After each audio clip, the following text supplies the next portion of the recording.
Kylian Cham, bonsoir. Bonsoir. Mes meilleurs vœux.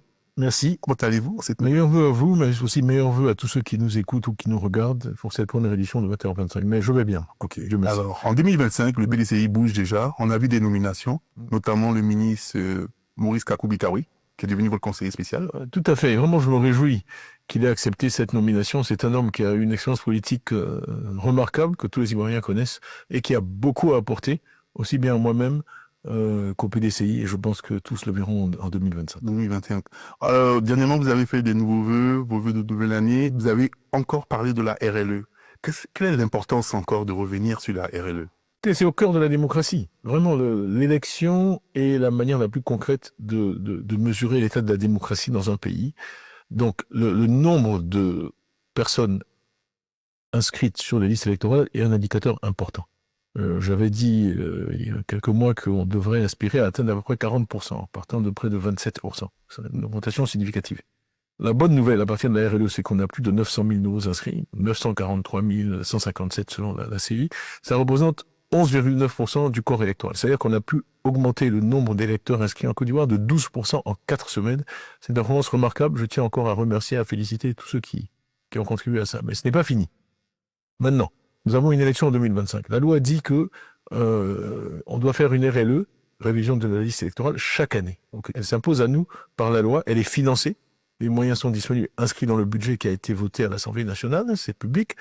Et par ailleurs, c'est complètement faisable puisqu'en 2020, on a fait cette opération en juin et en juillet pour une élection qui se tenait en octobre. Donc là, on parle de la faire en février et en mars. Donc c'est désirable, c'est faisable, c'est urgent, c'est important.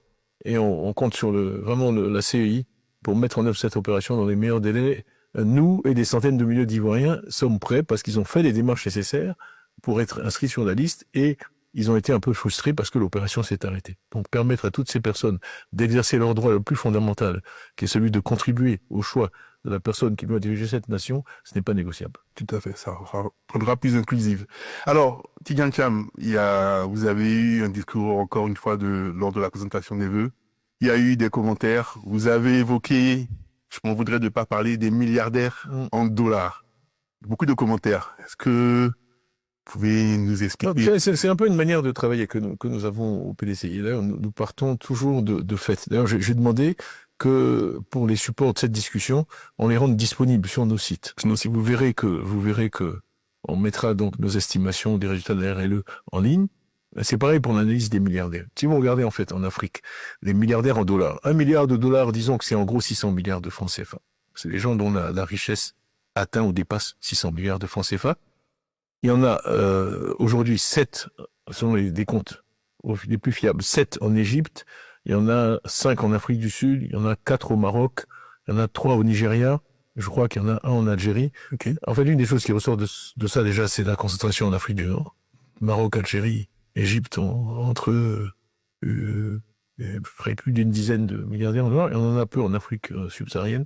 Et ça doit être un objectif, parce que nous parlons beaucoup, et je parle beaucoup, de lutte contre la pauvreté, d'économie et d'équité, donc de répartition de la richesse. Mais dans répartition de la richesse, il y a le mot richesse. On ne peut répartir que ce qu'on a créé. Et ces entrepreneurs privés à succès sont des rouages essentiels de l'économie mondiale et les locomotives de l'économie mondiale. Donc au Crédit Suisse, on avait 50% des milliardaires en dollars dans le monde comme clients. Donc les milliardaires en dollars chinois, je les connais tous, sont les locomotives du développement de la Chine et de la sortie de la Chine de la pauvreté. Donc c'est pour ça que je souhaite qu'il y ait des Ivoiriens entrepreneurs à succès, parce que c'est ce qui va me permettre aussi de créer les emplois et de créer la richesse qui me permettra en tant qu'État d'investir dans l'éducation, d'investir dans la santé et d'améliorer le sort des Ivoiriens. Donc les deux ne sont pas incompatibles ou en opposition, les deux vont ensemble, la main dans la main. Et je finirai sur un commentaire que j'ai fait qui a peut-être été mal compris. Les fonctionnaires sont essentiels pour moi, pour un projet de société. On ne peut pas redresser la santé et l'éducation sans les fonctionnaires. Tout à fait. Sans nos braves instituteurs, les enseignants, les infirmières, les sages-femmes, les pharmaciens. Les pharmaciens.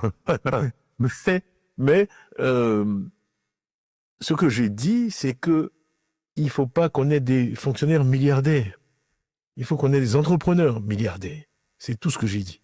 Voilà. Et j'ai dit que dans les pays où les fonctionnaires sont milliardaires, le citoyen est pauvre. Et ça, peut-être qu'on aura l'occasion de développer ça dans de futures éditions, mais je le maintiens et c'est une réalité. Les milliardaires en dollars en Côte d'Ivoire, c'est possible? Mon cher Raymond, non seulement c'est possible, mais ça va se faire. Vraiment. Je le crois et j'en suis absolument convaincu. Avant de conclure, vraiment, le dernier commentaire que je voudrais faire, c'est sur notre calendrier électoral au PDCI. Donc, vous savez, comme je l'ai dit dans mon discours de fin d'année, que nous devons organiser une convention pour choisir notre candidat à l'élection présidentielle, que ce sera une convention ouverte, inclusive, je l'ai dit plusieurs fois. Mais le point important, c'est qu'en fait, c'est un bureau politique qui doit fixer la date de la convention. Donc, nous avons l'intention de tenir en mars, donc avant la fin du premier trimestre, un bureau politique du PDCI qui sera convoqué en bonne et due forme et qui donc fixera la date de cette convention. Sachant qu'on a aussi toujours une petite pensée pour nos militants et on va laisser donc passer 2 fins de mois en janvier et en février pour que les gens aient le temps de se mettre à jour de leurs cotisations pour s'inscrire au bureau politique comme il se doit. Merci Tidjane Thiam. C'est moi qui vous remercie. À bientôt.